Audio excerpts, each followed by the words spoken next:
So, good day, students. I hope you are all fine and doing great. Our today's topic of discussion is continuation of exercise. हम basically exercise को discuss कर रहे थे cell division वाले chapter की. हमने last video में MCQs discuss कर दिए थे. अब बेसिकली हम इसको डिस्कस कर देंगे इसके शॉर्ट क्वेश्चन को. ये शॉर्ट क्वेश्चन है, लेकिन बच्चे अगर इन शॉर्ट क्वेश्चन को यहाँ से रीड करके चैप्टर्स में आपको वो हाईलाइट करवाऊंगा ना, वो आपके लिए डिफिकल्ट हो जाएगा. इसलिए हम इसके जो सॉल्व क्या उसे कहते हैं शॉर्ट क्वेश्चन है वो डिस्कस करते हैं. डायरेक्ट उस पर ले जाते हैं, आपको आसानी रहेगी आपके लिए. अब इसको डायरेक्ट देख के नोट कर लीजिएगा.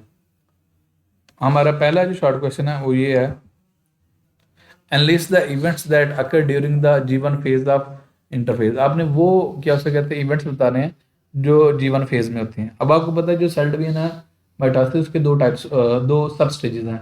One is the interphase, other is the you can say M phase. और इंटरफेज की फर्दर है as G1 phase, S phase, G2 phase.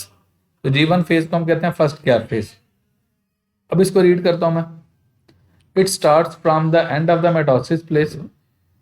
Okay, it is also called the growth phase. Growth phase भी कहते हैं. During this phase cell makes protein and organelles and so grows in size.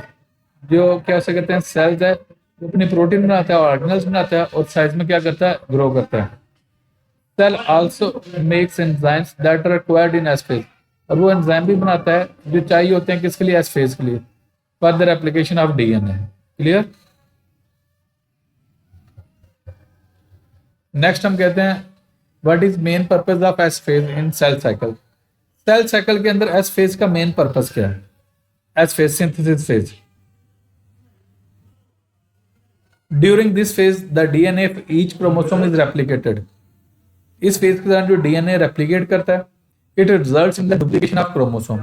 और इसके दौरान क्या होता है, जो आपका क्रोमोसोम है वो डुप्लीकेट करता है. Each chromosome consist of two sister chromatid. Clear. The total number of chromosome in cell remain the same. Overall number same रहता है. क्लियर. नेक्स्ट हम कहते हैं, नेक्स्ट क्वेश्चन है during which phase of mitosis sister chromatid separate. कौन सी phase है जिसके दौरान क्या होता है वो सेपरेट करते हैं. बेसिकली चार फेजेस हैं. प्रोफेज है, मेटाफेज है, एनाफेज है, टीलोफेज है. ये जो आपस में सेपरेट करते हैं वो एनाफेज के दौरान करते हैं.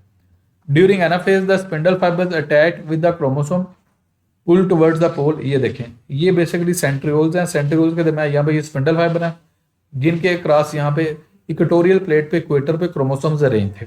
अब क्या होता है जब एनाफेज आती है ना, ये जो स्पिंडल फाइबर्स अपने रिस्पेक्टिव पोल की तरफ पुल होते हैं. जब पुल होते हैं तो ये यहाँ से मिड में डिवाइड कर देते हैं.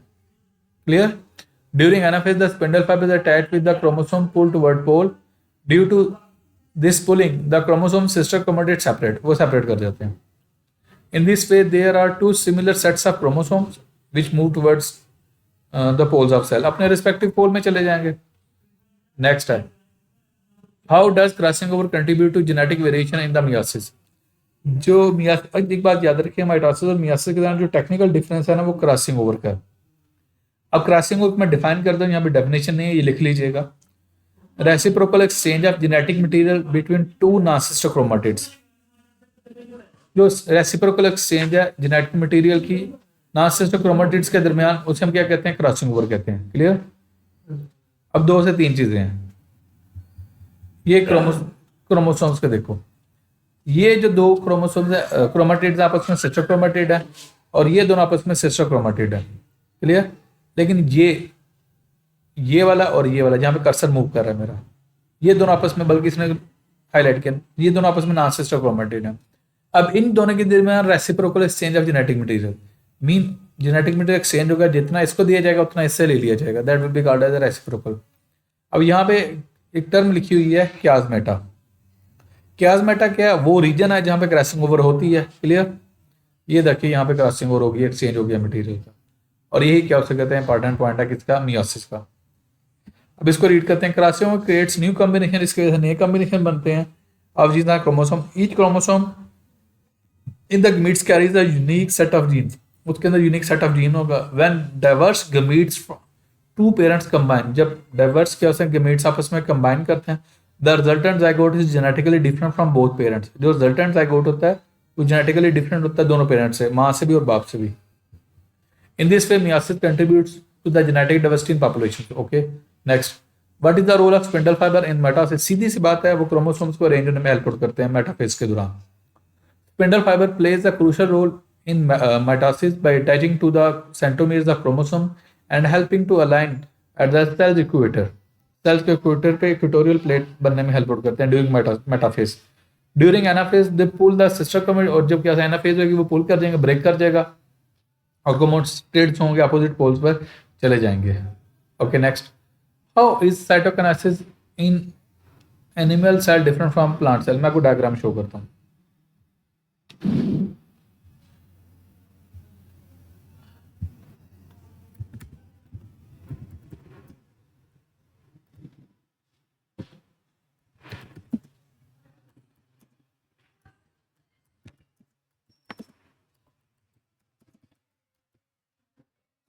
ये बच्चे डायग्राम देखिएगा, सिंपल सा डिफरेंस है साइटोकिनेसिस का. ये एनिमल सेल में हो रही है और ये प्लांट सेल में हो रही है. एनिमल सेल में पता है कि क्लीवेज फरो बनती है, ये साइडों से डिवाइड करना शुरू करता है और मिड में आगे डिवाइड कर जाता है. उसके कंपैरिजन में जो साइटोकिनेसिस होती है ना प्लांट सेल में, यहाँ पे क्या होता है कहते हैं सेल प्लेट बनना शुरू हो जाती है, सेंटर से स्टार्ट होती है, इसे फ्रैग्मोब्लास्ट भी कहते हैं, और ये अल्टीमेटली करते करते करते बिल्कुल पेरिफेरी पे चली जाएगी. इसमें क्या होगा, प्लांट सेल डिवाइड कर जाएगा. ये साइटोकिनेसिस इन प्लांट सेल है और ये साइटोकिनेसिस क्या है, एनिमल सेल है. क्लियर. अब नेक्स्ट रीड करते हैं. In animal cell cleavage furrow develops at equator. At this furrow the cytoplasm has a ring of microfilaments. The ring structure contracts and furrows move inward. वो साइडों से start होगा, अंदर की तरफ आ जाएगा. In this way parent cell is split into two. In parent cell Golgi apparatus makes vesicle. और पेरेंट सेल में क्या होता है, ये प्लांट सेल की बात कर रहा है. This vesicle move to the middle में आएंगे, फ्यूज करके क्या बनाएंगे, फ्रैग्मोप्लास्ट बनाएंगे. जो सेल प्लेट का स्ट्रक्चर उसमें फ्रैग्मोप्लास्ट कहते हैं. The plate grows outward and its membrane fuse with the cell membrane. The result in two daughter cell, दो डाटा सेल्स बन जाते हैं. नेक्स्ट है, what is the difference between prophase of metaphase और mitosis and prophase of meiosis 1. Simple सा बात याद रखिएगा, जो प्रोफेज 1 है ना इसकी मियोसिस की, उसमें क्रॉसिंग ओवर होती है, और मेटासिस वाले प्रोफेज 1 में क्या हो सकते हैं, क्रॉसिंग ओवर नहीं होती. This is a technical difference. In the prophase of mitosis chromosomes condense, the nuclear membrane envelope breaks down and spindle fiber forms but no pairing. वही बात जो मैं कह रहा था, पेयरिंग या क्रॉसिंग ओवर नहीं होगी. The prophase 1 of meiosis 1 the homologous chromosomes pair up कर जाएंगे और एक्सचेंज ऑफ जेनेटिक मटेरियल होगा. वो कैसे होगा, by the process of crossing over. अपने शॉर्ट से करना हो तो आपने ये कह देंगे मियोसिस 1 की प्रोफेज 1 में क्रॉसिंग ओवर होती है, जबकि उसमें प्रोफेज 1 जो माइटोसिस की है ना उसमें क्रॉसिंग ओवर नहीं होती. This is the technical difference.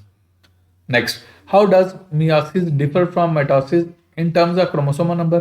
Simple बात याद रखिए, मियोसिस में क्या होता है, जो डॉटर सेल्स होते हैं उनमें chromosome number is reduced up to half, लेकिन माइटोसिस में क्रोमोसोम नंबर सेम ही रहता है. This is a technical difference. In mitosis the chromosome number remains the same as the parent cell, okay, producing diploid daughter cells. In meiosis the chromosome number is reduced by half, और meiosis में chromosome number half हो जाएगा, resulting in the haploid daughter cell. Okay next, what are the key events of anaphase in mitosis. Mitosis में anaphase में वो question बार बार घुमा फिरा के फजूल पूछे जा रहे हैं. एनीवेज, एनाफेज में क्या होगा, जो ऊपर पूछे डायग्राम आपको शो की थी, जो क्या हो सके स्पिंडल फाइबर्स हैं वो डिटैच होना शुरू हैं, क्रोमोसोम्स आपस में डिवाइड कर जाएंगे, और जो स्पिंडल फाइबर्स हैं वो अपने रिस्पेक्टिव पोल की तरफ चले जाएंगे. During anaphase the spindle fibre attach with chromosome pull towards the pole. वही बात जो मैंने की आपको पहले. Due to this pulling the chromosome sister chromatids separate हो जाएंगे. In this way there are two similar sets of chromatids. ये सेम क्वेश्चन जो ऊपर हमने डिस्कस किया था. Anyways next, what is the function of centrosome during cell division. ये spindle fibre को बनाने में हेल्प आउट करते हैं. Centrosomes duplicate and migrate to opposite poles of the nucleus organising the spindle fibre. यही बात के स्पिंडल फाइबर को बनाने में हेल्प आउट करेंगे. That will help in the chromosome alignment and separation during mitosis. Next, what are sister chromatids and when they do separate meiosis. वो meiosis में कब सेपरेट कर. Sister chromatids are identical copies of chromosome connected by a centromere. Okay, centromere की help से attach हुए होते हैं. दे separate during anaphase 2. Anaphase 2 के दरमियान सेपरेट करेंगे, क्यों, यहाँ पे मियोसिस के दो होते हैं, meiosis 1 meiosis 2. Anyways next, how is mitosis related to the process of regeneration. जो कि ऐसे कहते हैं माइटोसिस है वो कैसे रिलेटेड है process of regeneration. Some animals can regenerate parts of body. वो पार्ट्स ऑफ बॉडी को क्या कर सकते हैं, रीजनरेट कर सकते हैं. For this purpose they form new cells by carrying out mitosis. एक बात याद रखिएगा, एनिमल्स के अंदर मियोसिस होती है तब है जब उन्हें गमीट फॉर्मेशन करने, बाकी हर काम के लिए माइटोसिस होती है। खासतौर पर रीजनरेशन वगैरह हो तो उसे हम माइटोसिस ही करते हैं। क्लियर है बच्चे? यहाँ तक आपको शॉर्ट क्वेश्चन कर दिया। If you have any sort of question then you can ask in the comment section. Thank you so much.